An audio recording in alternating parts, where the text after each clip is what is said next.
ar'aa inshaallah cuunfaa kini simmaaqii walitti deebinee jirra. Inni kun waa baay'eef isin fayyada.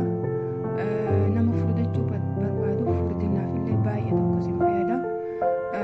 Dhiigaafillee jechuudha, nama hanqina dhiigaa qabuuf baay'ee fayyada jechuudha. Kanaafuyyuu qaamaa qalbiin hagisa dhumaa naa hordofaa isiniin jedha.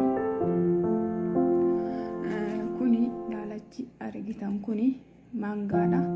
Inni maangoon fireezara keessa galee inni kun jechuudha. Inni kuni maangoodha. Kun immoo tuyyuu juwaafaadha. Juwaafaan kunillee fireezara keessa galee fireezara keessa bitamu jechuudha. Kun immoo tuyyuu qaysirii. Kuni qaysiriidha. Qaysirii akkanumatti xiqqoo bilcheessitanii yoo bilcheessuu baattan illee baay'ee bareeda, garuu hindaakuun jabataa xiqqoo isaa waan ta'eef xiqqoo bilcheessuu barbaachisaadha. Kuni qaysiriidha. Akka afaan arabiitti biyya arabaa keessatti akkaataa argachuu dandeettani shamandar jedhama afaan tokkooni. Tokkommoo afaan garaagaraatiin waamama jarilleeni. Tokkommootu binjar jedhama, akkasitti bitachuu dandeettan jechuudha. Kun immoo tuyyuu firoolaadha. Kuni argitan kuni firoolaadha. Kun firoolaadha. Ani jechii fedhuma kee jechuudha. Akkuma bas xaamina yookiin hafuurri isaanitti toluuf itti eda'achuu barbaade jechuudha.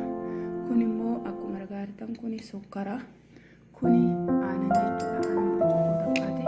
Kun akkuma argitan aanan biraa jechuudha. Aanan kan barbaadaniif isin barbaachise yoo jiranii illee fayyadamu jechuudha. Aanan gogaa jechuudha. Isa soo fayyadamtan kun akkuma argitan kan laaballee asii qopheeffadhee jira jechuudha. Inshaallah daakee walitti hundi isaatu walitti daakee walitti deebina. Na waliin turtiin keessan. Kunoo geessinee jirra.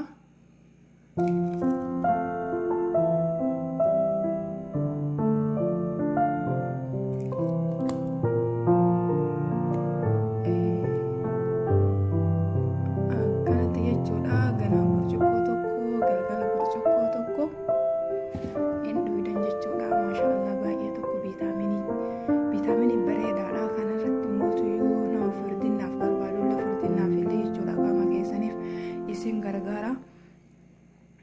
Deebi'eetiin immoo dhiigaafillee jechuudha. Hanqina dhiigaatiif illee baay'ee tokko isin gargaara. Yeroo immoo amma waan kana hunda waliif fuutanii bakka nafsiyaallee dhuguu isiniif hin jedhu jechuudha. Sukkara immoo haga fedha keessaniitti godhatu. Sukkara immoo yoo itti baay'ate illee naaf fudhachuu barbaadu fi uummata akka baay'ee tokko miidhaa hin fiduu eeggataatumaani. Akkasii hundumti keessanuu chaanaala kiyyaa share, like, subscribe gochuu hin dagatinaa. Ila liqaa. Assalaamu alaikum warahmatullaahi wabarakatuh. Bismillah. Haadhoynu.